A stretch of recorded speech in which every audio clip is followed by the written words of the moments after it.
Happy New Year. It's 2025. And in today's episode, I'm going to tell you why I think 2025 is a pivotal year for Opportunity Zones. Welcome to today's episode of OZ Office Hours at the Opportunity Zones podcast.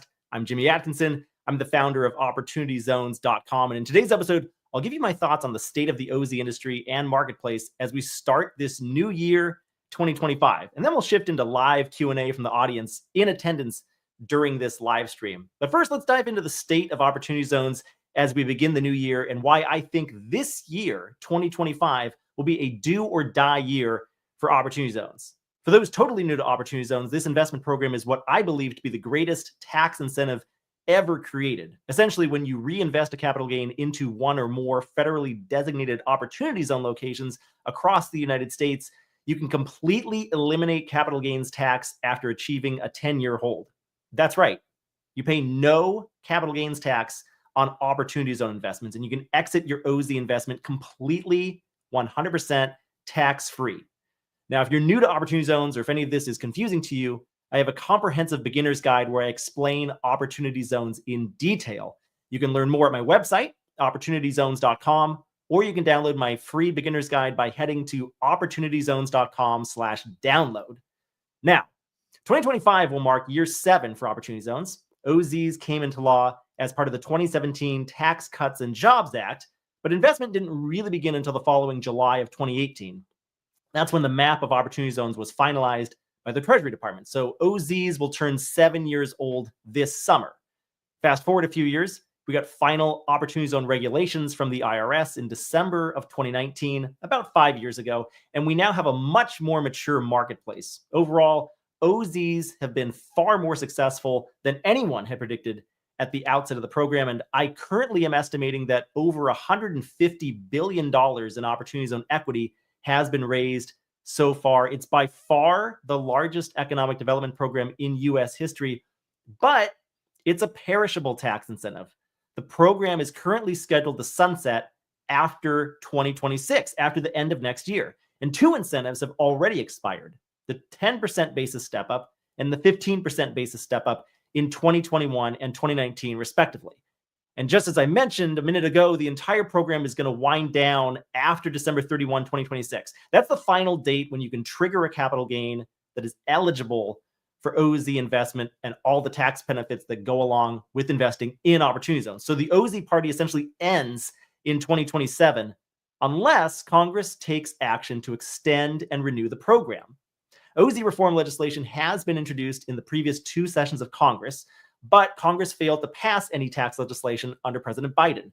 Now, with President Trump taking office later this month in just a couple more weeks, and with the Republicans in control of both the House and the Senate, most expect that Republican-led tax legislation will be enacted sometime this year. And this is why I think 2025 is really a do or die year for Opportunity Zones. If the Republican Party succeeds in passing tax legislation, OZs will almost certainly be a part of that larger tax bill. Specifically, the current iteration of Opportunity Zones will be extended by at least 2 years, pushing that sunset date out to December 31, 2028. Now, additionally, I also expect a renewal of Opportunity Zones, meaning a whole new OZ map and a whole new Opportunity Zone investment program will start with another 7 to 10-year run that begins before the end of this decade. If you want to learn more about OZ legislation and a potential OZ 2.0 program and what I think it's going to look like, I've created a free guide that you can download. Just head over to OpportunityZones.com/2025 legislation. Finally, a quick word about the OZ investment marketplace. At OpportunityZones.com, we help drive investment dollars into Opportunity Zones through our fund directory and our OZ Pitch Day event series. More on that in a moment, but first, fundraising in 2023 and 24 was sharply down compared to prior years when it comes to Opportunity Zone investing. But the good news is I do think that there's a glimmer of hope on the horizon that investment activity is going to begin picking up. Firstly, the stock market soared in 23 and it soared again in 2024. The S&P 500 index was up 23% last year. The Fed cut interest rates 3 times in 24. There's more rate cuts expected here in 25.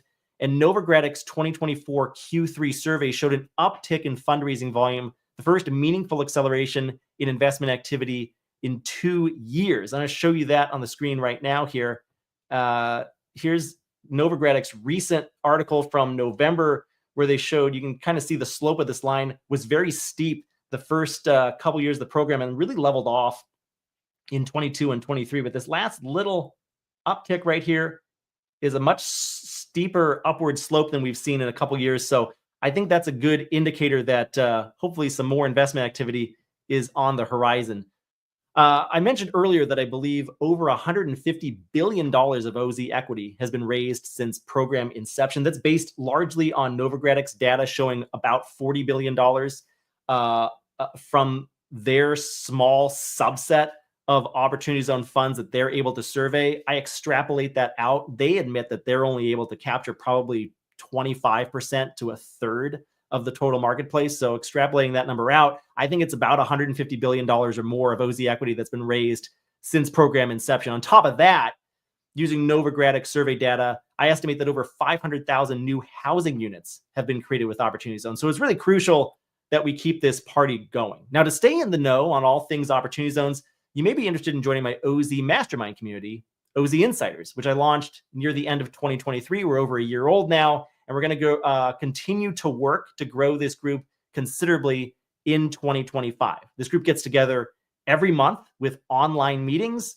group coaching, and master classes. Plus, I'm going to host 3 or 4 in-person dinners in 2025. If you went to any of our dinners last year, whether you came to the one in Dallas or Chicago or Washington, D.C., you know how impactful and how much fun those are and how much networking can get done at those dinners. So I would invite everybody watching this live stream right now or the recording to check out OZ Insiders, learn more. You can learn about how to join by visiting ozinsiders.com. Additionally, through opportunityzones.com in 2025, I'm going to host 3 live events that are going to showcase some of the country's very best Opportunity Zone deals. It's OZ Pitch Day. We're back again in 2025. It's a free live online event. We run it 3 times a year. And if you're an investor, it's a great event to learn more about how sophisticated investors are using qualified opportunity funds in their portfolios and how you can discover your next Opportunity Zone investment. Our first OZ Pitch Day event of 2025 will be the spring event on March 6, 2025, exactly 2 months from today. We're also going to run a summer session on June 19th, 2025. And finally, we'll wrap up the year with our big OZ Pitch Day fall event on November 13th, 2025. You can learn more about OZ Pitch Day by heading over to ozpitchday.com. And I'll just kind of show you on the screen right now what that event looks like. It's a really it's a great, let's see, how do I get this on here? There we go. I had the wrong one there for a second. Let's get to ozpitchday.com here. This is our last event. All of the sessions are recorded and available for on-demand viewing afterwards. So currently at ozpitchday.com, you'll see the replay site of our OZ Pitch Day Fall 2024 event. We're going to put registration up for our March event within the next few days here. So stay tuned on that one. Now, Happy New Year again to all of my listeners and viewers out there. Thanks for joining us today. Please subscribe to us on YouTube or your favorite podcast listening platform to always get the latest episodes. Because this is the first Monday of the month, I want to dive into OZ Office Hours. I'm officially now shifting into live OZ Office Hours mode now so we can get your questions answered. So if you have any questions about Opportunity Zones that you'd like me to answer live here, please do use the live chat, whether you're watching on LinkedIn or on YouTube. Submit a comment or submit a question through the live chat, and I'll be able to see those come in. It looks like we've got quite a few already. Here we go. So this person, D. Sandrad, says, hi, Jimmy. Hello. Let's see if I got anybody else here. Andrew says, Happy New Year. Andy Hagan says, great group in here today. So let me see. I'm going to start culling some of these questions right now. I'm going to get this one here from Kirk. Kirk asks, what date starts the 180-day reinvestment? The sale date or the end of the tax year? That's a great question, Kirk. And it actually goes along well with another question that I got via email a few weeks back that I wanted to try to address as well. So let me get on the screen my whiteboard here. There it is. So typically, Kirk, that the 180-day investment window opens on the date of the transaction, the date of the sale. So if you have, but it depends how the sale happens. But I'll just walk you through what typically happens, first of all. So let's say you have a sale on today, on January 6th, 2025. Okay. Then this would be the start of that 180-day window. And essentially, if you add 180 days to that, what is that? That's roughly like early July. I don't know the exact date. Somebody check me on that. Early July of 2025 would be when the window would close. I think it's probably July 3rd or 4th, maybe right around Independence Day, is when you would have to make that investment into Opportunity Zone funds. Okay. Now, there are some exceptions here. There are some caveats. And the biggest one is what happens if the sale is generated via a partnership and the gain gets reported on a partnership schedule K1. So in the event of a K1 sale, you're a member in a partnership. The partnership sells an asset. There's a gain associated with that asset sale that gets reported to you later on. So let's say the partnership sells asset today, January 6th, 2025. Okay. And it won't get reported to all of the members until the following year, essentially. Now, depending on how big the partnership is, how complicated it is, the partner in there may be well aware of the fact that this sale is taking place, and that partner may also have the exact amount of the sale and the basis, and hence the gain that they can use to invest into a qualified opportunity fund. So the member can elect to use the date of the sale, January 6, 2025, as the date of the opening of the 180-day window. So that's perfectly fine. Another election that partner can make is, let me think about this. It's it can go out as far as, I'll give you the latest possible date. The partner can also elect to use the date that the partnership tax return is due, which is typically for partnerships using a calendar year, tax year, that's March 15th, 2026. So the partner can elect to use March 15th, 2026 as the date of the window opening, which would take the 180-day out to it's September 10th or 11th of 2026. And I say 10th or 11th because it kind of depends. Well, how do you start counting the days? Some CPAs will tell you September 10th is the deadline. Others will tell you September 11th is the deadline. I would say let's use September 10th just to be on the safe side there. I believe there's one more way. I think you can also use, correct me if I'm wrong if anybody knows this, I think you can also use the last day of 2025 as the start. So I think you can also use December 31, 2025 as the start date as well, which would take you out to June, I think it's 27th or so of 2026. So there's a few different ways to do that there. And that brings me, by the way, to another question that I got via email some weeks ago. I want to show it right now. Let me see if I can find it here. Oh yeah, so it was a question from Mark. And Mark asked me via email a couple weeks ago, when a sale is by installment, do OZ deals allow for the gain recognizable in the year to be used as the initial investment? So I want to attack, if it's an installment sale, when does the 180-day window open? When are you eligible to make that reinvestment of that gain into a qualified opportunity fund? And to answer that question, actually, the IRS has a really good resource that explains exactly how this all works.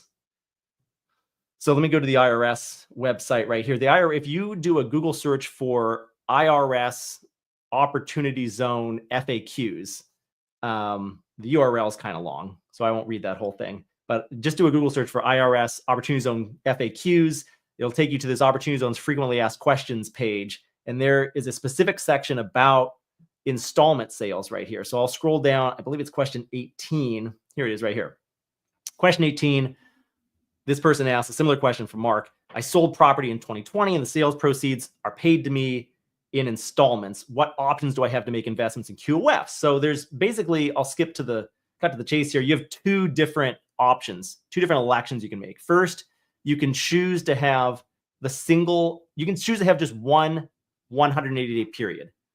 And in the case that you do that, then the 180-day period opens on the last day of the tax year in which the sale occurred. So if you have an installment sale, let's say it took place on February 1st of 2024, and maybe you had installments in March of 24 and September of 24, and then the installments continue on in March of 25 and December of 25, hypothetically speaking. You can elect to have the year in which the sale was completed, 2024, the last date of that year. So December 31, 2024 could be when your 180-day window opens. Secondly, you can also choose to have separate 180-day periods for each installment sale. So if you want, in that case I just gave, there were 4 different installments, you can actually have 4 different 180-day periods opening on the date in which the installment payment is received. So a couple different options there. So Mark, thank you for that question from a few weeks back. Sorry, it took me a little while to get to. And Kirk, thanks for that question this afternoon just now. That's great. Let me see. I have a lot of questions here. Thanks everybody for joining me today on this first episode of 2025. It's been a fun ride leading this OZ community over the years. So let me see. I'm going to just read a few of these here. Give me just a second here. Let's see here. Okay, so this one is from D. Sandrad, who said hello earlier. So a question about the working capital safe harbor. And it looks like D. Sandrad asked this question a couple of times. Is it worded the same both times? I think it might be. Let me see this most recent one here. So this person asked, hi, Jimmy, does the 60-month working capital safe harbor rule apply at each time an investment is made into the business? In other words, does the 60 months renew each time new money is invested? So let me talk to you a little bit about what a working capital safe harbor is. And we had one other question about working capital safe harbor. Essentially, when you start a qualified opportunity zone business, and that qualified opportunity zone business gets funded in part or in full from a qualified opportunity fund. And sometimes that qualified opportunity fund is operated by the same members or partners or individuals as the qualified opportunity zone business. When that happens, when you put together an opportunity zone business, typically you do have to put the fund's dollars to work in your business within a certain time period. And the working capital safe harbor essentially buys you 5 years or 60 months of, actually, I don't think it is 60 months though, is it? I believe it's, I think this question's kind of leading me down the wrong path here. I think the working capital safe harbor plan is actually a shorter period of time than that. Let me see here. I believe the working capital safe harbor is only 30 or is it 31 months? Now I'm a little bit mixed up here myself, but essentially the working capital safe harbor plan has to be in place at the QOZB at the time that the QOZB is set up, or pretty close to after, within a certain time period of the QOZB getting set up. So I don't think it applies to every single tranche of capital that comes in. I think it has to be set up one time, and it basically lays out how the capital gets allocated into the working capital. So how the working capital gets deployed within the QOZB over a period of time. Let me see. It is a 31-month period, by the way. So I think the confusion there was under COVID, during the emergency declaration that was COVID, some QOZBs were granted an extension of the working capital safe harbor period up to 60 months. So I think actually, DeSandred, I think that might be the point that you're making right there.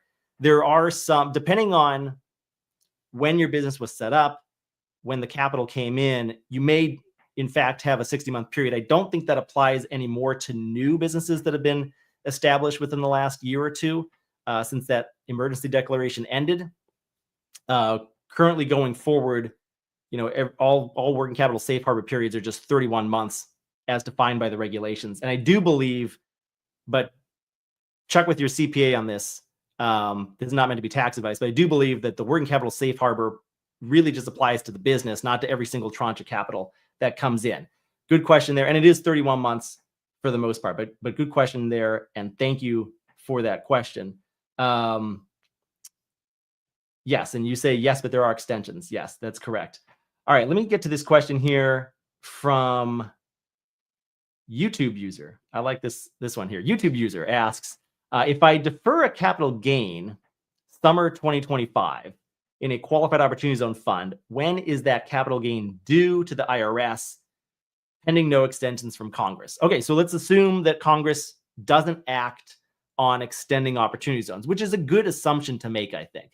I'm very hopeful, by the way, that opportunity zones do end up getting extended. I think it's more likely than not that there will be tax legislation this year, but it's not a done deal. And the Republicans have a very slim majority in the House. It is possible that they will fail at getting tax legislation passed. So you have to, and I think it's smart to assume, to be very conservative, it's smart to assume that that there won't be an extension. Don't count on it. Hope for it, but don't count on it, is what I say.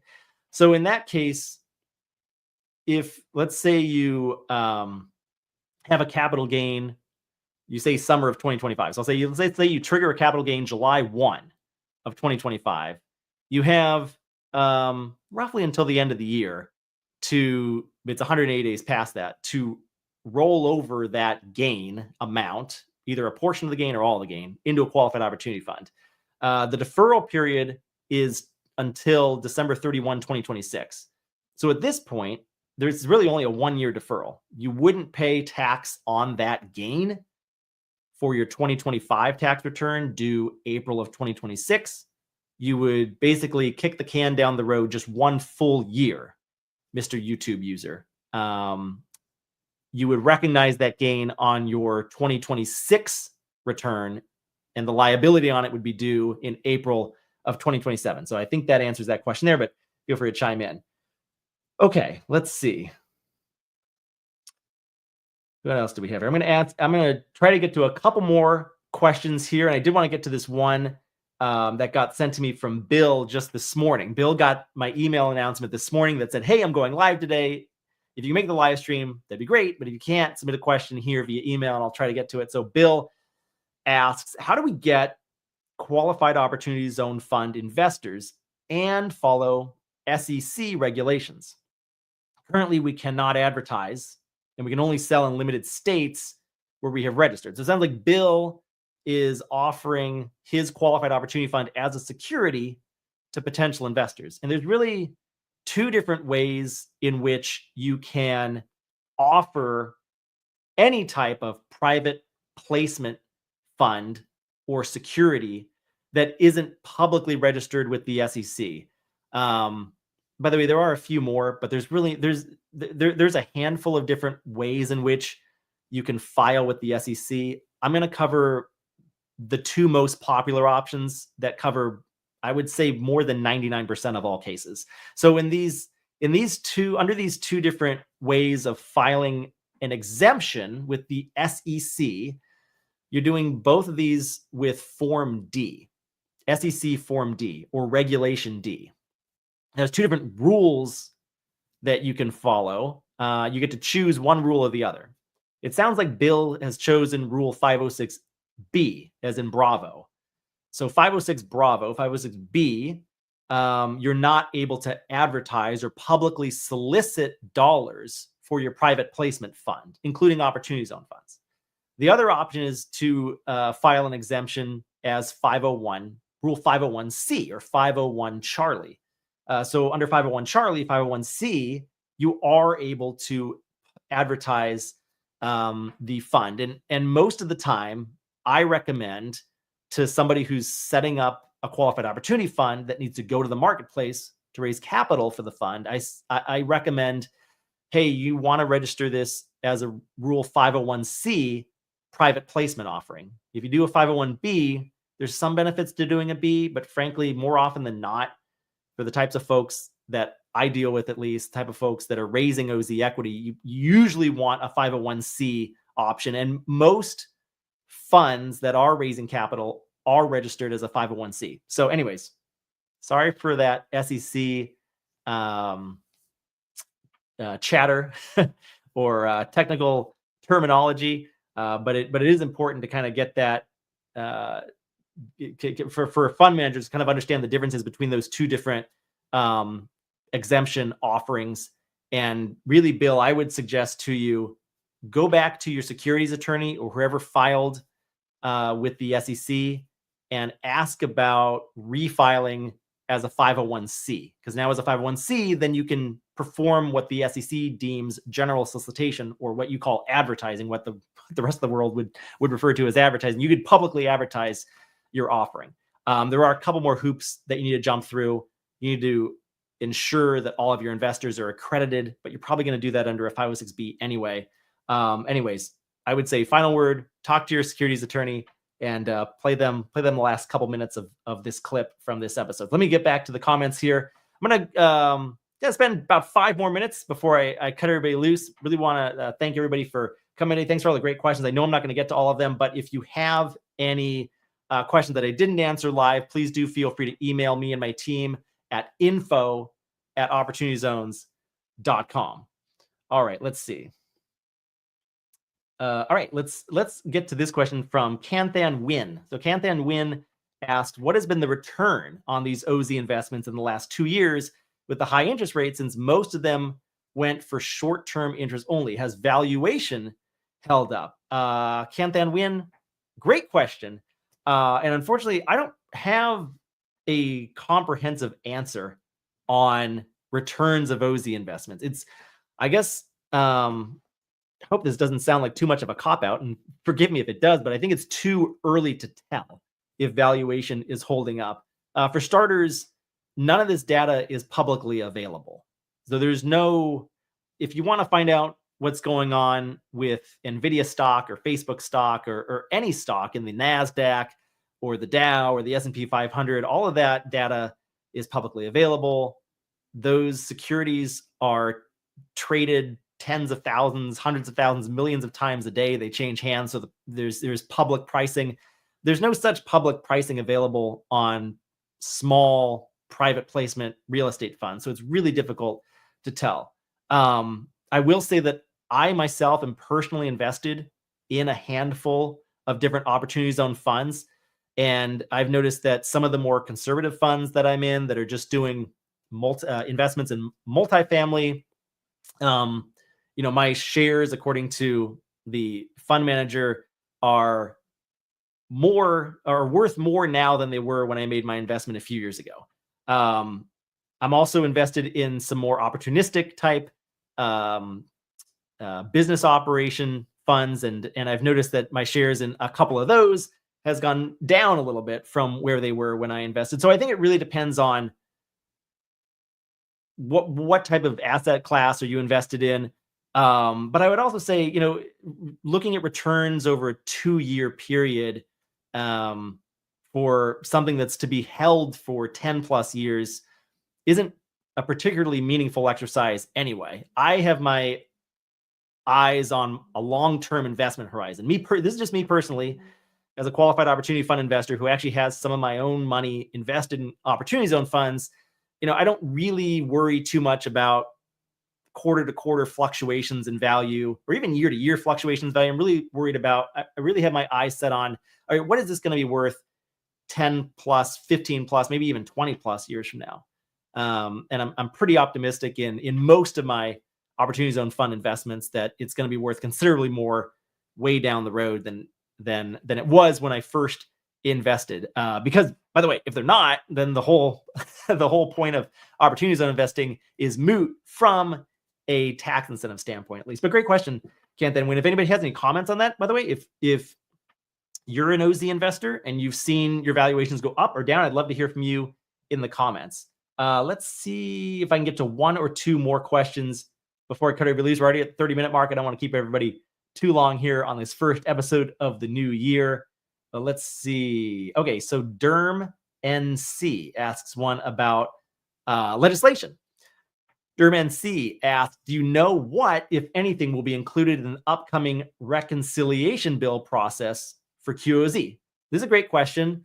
And so the 2017 Tax Cuts and Jobs Act was passed under a process called budget reconciliation. It essentially filibuster proofs a tax bill in the Senate, so that you simply need just a simple majority in order to pass legislation that has a direct impact on revenue and spending. And that is the process under which tax legislation in 2025 is also going to get passed, is under this process called budget reconciliation. So that's what Derm NC is asking about. And Derm NC, likely what's going to happen is this piece of legislation right here, HR 5761, from the last session of Congress. Actually, I think it might still be the current session of Congress for another couple of weeks. The one that's about to expire. That bill will probably get reintroduced early in 2025, or something very similar to it. And what it is it's cited as the Opportunity Zones Transparency, Extension, and Improvement Act. That is the piece of legislation related to Opportunity Zone reform that by far has the most support from various members of Congress. And that is what is probably going to be included in any budget reconciliation bill later this year. By the way, I wrote a pretty comprehensive guide on 2025 legislation, and you can download it if you head to opportunityzones.com/2025 legislation. Let's see, I even have it up on the screen right now as well. So this is what that looks like. It'll take you straight to this report, which details exactly what I think is going to happen with OZ legislation in 2025. I talk about an extension of the current OZ incentive, which is included in that tax legislation that's been introduced a couple of times into Congress, but hasn't ever gone anywhere. And it's going to be reintroduced within the next few months here as well into the new session of Congress. But then I also talk about, in addition to that, I talk about a renewal of the OZ incentive, possible OZ 2.0 with a brand new OZ map, and another 7 to 10 year run, or I call it an 8 to 10 year run in this guide here. So you can check out that guide, download it for free. There's no registration or anything. It just takes you straight to the PDF report, opportunityzones.com/2025 legislation. Let's see if I can get to one more question before I cut everybody loose here. Take a sip of water here.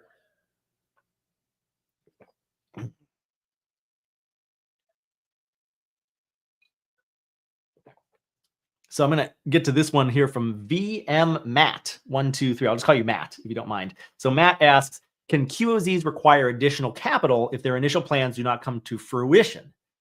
For example, QOZs from 2021 to 2022, when inflation and capital credit was restricted and sales/construction was halted. So the short answer is yes, absolutely. Sometimes qualified opportunity funds, especially those that started raising capital before the pandemic, in this case, it's after the pandemic, but maybe before interest rates really started spiking, before inflation, they had certain projections of what they needed in terms of equity and in terms of debt. And then all of a sudden now their cost of debt is going up and up and up, and their ability to get debt even is restricted.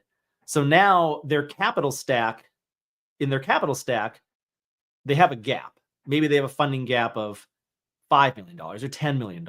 So there's a few different options. Maybe they scale back on their construction. Maybe they don't acquire. Maybe it's a multi-asset fund and they were going to acquire 10 buildings. Maybe they only end up acquiring 8 of them or 9 of them. But maybe construction's already started. And in that case, then sometimes what you need to do is you need to bring in some rescue capital from somewhere. Or sometimes you do a capital call to your current investors. Now, by the way, nobody can force a gun to your head, put a gun to your head and force you to wire more money in. You might not have the money, or you might choose you don't want to invest more money, but funds, by the way, not just qualified opportunity funds, but basically any type of private placement fund, any type of private real estate fund can sometimes go to their investors and say, hey, by the way, we're trying to take this across the finish line. Our capital needs, our equity needs in particular, are greater than we had previously anticipated because of X, Y, and Z. X, Y, and Z being, in this case, maybe inflation, maybe interest rates going up. Will you please wire us some more money? And then hopefully they're able to raise more money that way.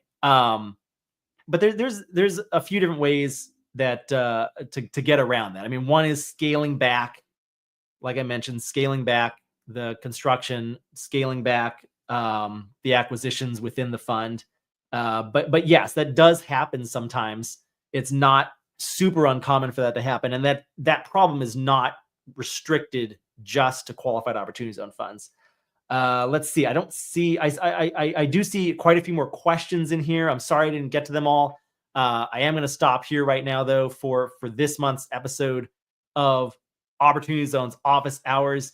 But before we go, I do want to tell you a little bit about OZ Insiders, which I mentioned at the beginning of the call, but I did want to talk a little bit more about it right now before I cut everybody loose. Just wanted to say a little bit more about this group. If you're looking to take your OZ strategy to the next level, and particularly if you enjoyed this call today, maybe you're not sure where to go, OZ Insiders offers comprehensive premium content and networking to help you get started. We have monthly masterclass meetings covering a wide range of topics from fundamentals to advanced, and we're all about ensuring that you have what you need to thrive. I'll just show you a few of our past masterclasses that we have done. Last month, Blake Christian, CPA from HCVT, gave a masterclass on salvaging blown QOFs and QSEBs. So what happens when something goes wrong inside of one of your OZ entities? The month before that, right after the election, Emily Lavery stepped in with Manar Hanna, a member of Senator Tim Scott's office, and they discussed what a Trump presidency will mean for OZ legislation in 2025. And in October, Chris Loeffler of Caliber, one of the largest opportunity zone funds in the country, gave a masterclass on distressed OZ real estate investing strategies. And we've done a dozen or more of these over the last year plus now. We have a few events coming up over the coming months here. Next Monday, Connie Rathbone, prominent OZ attorney from VF Law, is going to be giving a masterclass on opportunity zone funds and securities law. So talking a little bit about what I just spoke about with 506C versus 506B and the question that Bill had earlier. Todd Vitzhum is going to give a masterclass on underwriting real estate deals in 2025.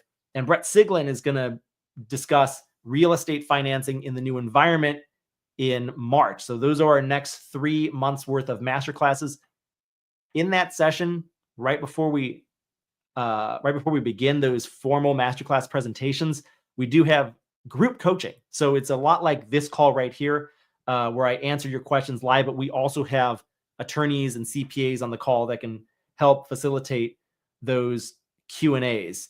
And as a member of OZ Insiders, you're going to get access to that exclusive online community, those monthly group coaching calls, those monthly masterclasses I just talked about. I'm going to provide you with valuable OZ networking opportunities and guidance from the very best opportunity zone professionals in the industry. So whether you're a beginner or maybe you're looking to get to the next level, we have what you need at OZ Insiders. Visit ozinsiders.com to learn more. That's ozinsiders.com. Now, that's all the time we have for today. I'm going to be doing a lot more of these, though, throughout 2025. Thanks for watching. If you enjoyed this episode, give me a thumbs up. All right, click that thumbs up button on YouTube and make sure you subscribe to us on YouTube as well. I'll be back with another episode soon. Join us Mondays at 3 p.m. Eastern time on the opportunityzones.com YouTube channel. Thanks, everybody, for watching today. Really appreciate it.